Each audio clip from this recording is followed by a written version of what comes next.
شوہر کی اطاعت گزار. شوہر کی اطاعت کے بارے میں ایک حدیث میں آتا ہے، آپ صلی اللہ علیہ وسلم نے فرمایا 2 قسم کے لوگ ایسے ہیں کہ جن کی نمازیں ان کے سروں سے اوپر نہیں جاتی.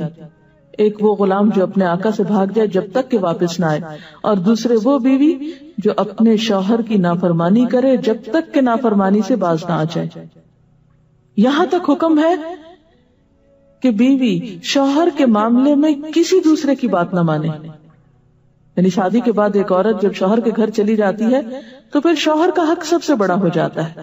بعض اوقات ہمارے معاشرے میں ایک طرف شوہر کچھ کہتا ہے، دوسری طرف والدین کچھ کہتے ہیں، تیسری طرف کسی اور کا مشورہ کچھ ہوتا ہے، عورت بیچاری بیچ میں پس جاتی. ایسے موقع پر عورت کے لیے کیا لازم ہے، اس کی پرائرٹی کیا ہوگی کہ وہ اپنے شوہر کی بات مانے. عورت کی دوسری بڑی ذمہ داری اپنی آبرو اور عزت و عصمت کی حفاظت ہے. عورت کوئی ایسا کام نہ کرے جس سے اس کی عفت و عصمت پر کچھ حرف آئے. ازدواجی زندگی کی خوشی کا راز باہم ایک دوسرے پر اعتماد ہے.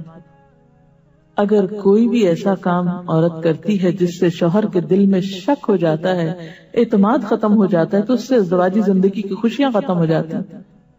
یہ اعتماد بے حد ضروری ہے، اور اس کے لیے اپنی عزت عصمت کی خصوصی حفاظت.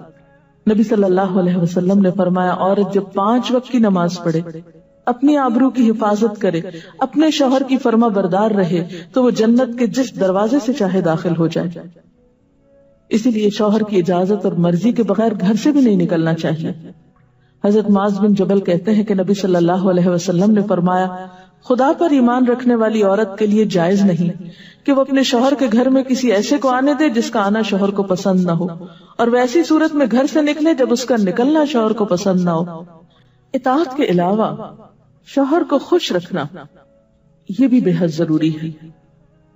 نبی صلی اللہ علیہ وسلم نے فرمایا، جس عورت نے اس حال میں انتقال کیا کہ اس کا شوہر اس سے خوش تھا تو وہ جنت میں داخل ہوگی.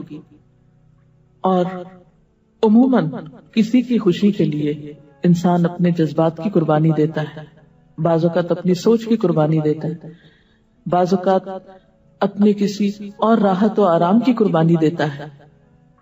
تو ایک عورت جب اپنے شوہر کو خوش کرتی ہے تو جواباً اس کے لیے خوشی پلٹتی.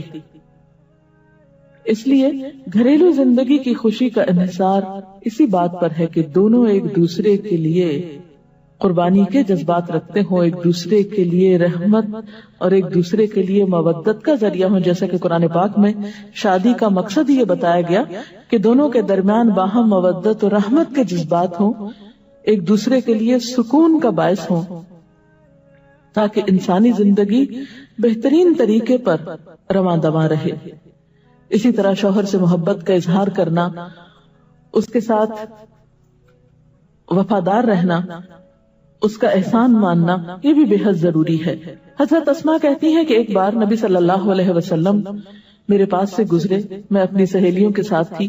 آپ نے ہمیں سلام کیا اور ارشاد فرمایا، تم پر جن کا احسان ہے ان کی ناشکری سے بچو.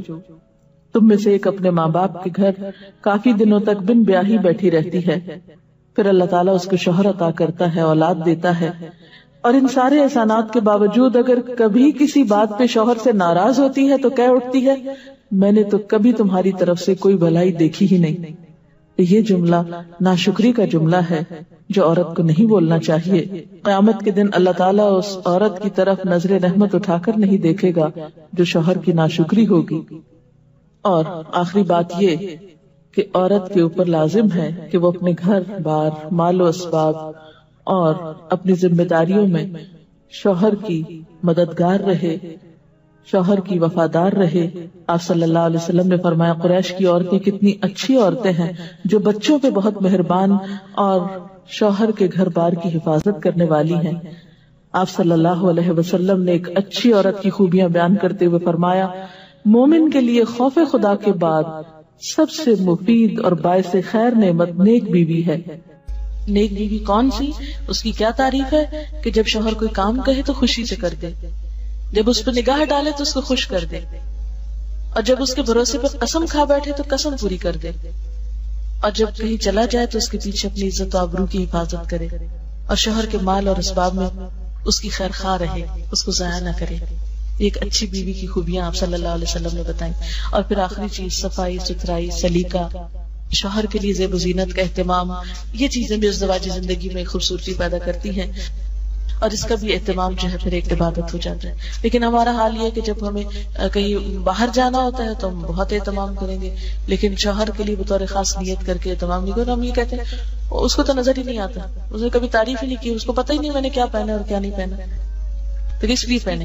ایک شیطان ہمیں جواز فراہم کر دیتا نا. حالانکہ ہر کوئی ڈسکرپٹیو نہیں ہوتا. جس طرح بعض اوقات ہم خواتین بہت ڈسکرپٹیو ہوتی ہے، اس نے یہ پہنا، اس کا یہ اینگل تھا، یہ ایسا تھا ویسا تھا. شوہروں مردوں کی اس طرح کی نظر نہیں ہوتی.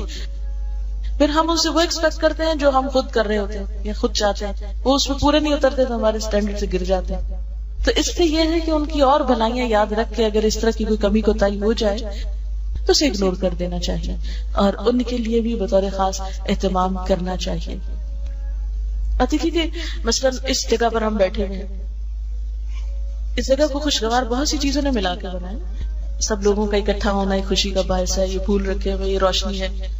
اب ہم ایک ایک چیز گن تو نہیں سکتے، لیکن اوور آل ہر چیز کا اپنا ایک ایفیکٹ ہے، اور ہر چیز کا اپنا ایک اثر ہے. تو اسی طرح شوہر اور بیوی کے تعلقات میں بہت ساری چیزیں ایسی ہوتی جو ہم کو نظر نہیں آ رہی ہوتی، جو سامنے اس کا اثر نہیں ہوتا مگر وہ بیک گراؤنڈ میں ہوتی ہیں، مگر ہم ان کو کبھی بھی نہیں سامنے لاتے اور کبھی بھی ان کا ذکر نہیں کرتے. تو ہمیں ان معاملات میں تھوڑی کوشش کر کے کچھ احسانات کا کبھی زبان سے اگر بول دیں گے تو اس سے کچھ کمی نہیں ہوتی، لیکن دوسرے کا دل جیتا جاتا ہے. اور دوسرے کا دل خوش کرنا تو بہت بڑی عبادت ہے، اور اس کا آغاز اگر گھر سے ہو تو اور اچھا، کیونکہ گھر والوں کو خوشیاں دینے سے خود خوشیاں